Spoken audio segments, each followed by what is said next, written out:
Iran के supreme leader Ayatollah Ali खamenei की आखिरी रस्मात हफ्ते के रोज तेहरान में सरकारी तौर पर शुरू हो गई। 28 फरवरी को अमेरिका और इसराइल के हमलों में हलाक होने वाले 86 साला रहनुमा को खिराज अकीदत पेश करने के लिए हजारों अफराद शरीक हुए। आयतुल्लाह अली खamenei का ताबूत ईरान के कौमी परचम में लिपटा हुआ था और उनकी सया पगड़ी ताबूत पर रखी थी। उनके साथ उनके खानदान के हलाक होने वाले अफराद के ताबूत भी रखे गए, जिनमें उनकी 14 माह की पोती जहरा मोहम्मदी का छोटा ताबूत उनकी तस्वीर के साथ रखा था, जो सबके दिलों को और ज्यादा गमगीन कर गया। जहरा मोहम्मदी भी 28 फरवरी के हमले में आयतुल्लाह अली खamenei और खानदान के दीगर अफराद के साथ हलाक हुई थी।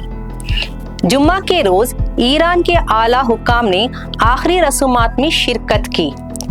पार्लियामेंट स्पीकर मोहम्मद बाकर गालिबाफ गमगीन दिखाई दिए। ईरान रेवोल्यूशनरी गार्ड्स के नए सरबराह अहमद वहीदी भी मौजूद थे। भारत की जानिब से बिहार गवर्नर सैयद अता हसनैन और minister of state for external affairs Pabitra Margherita ने रस्मात में शिरकत की। आयतुल्लाह अली खamenei का ताबूत पीर तक तेहरान में रखा जाएगा। इसके बाद खुम और इराक के मुक़द्दस शहरों से होते हुए जुमेरात को उनके आबाई शहर मशहद में तदफीन की जाएगी।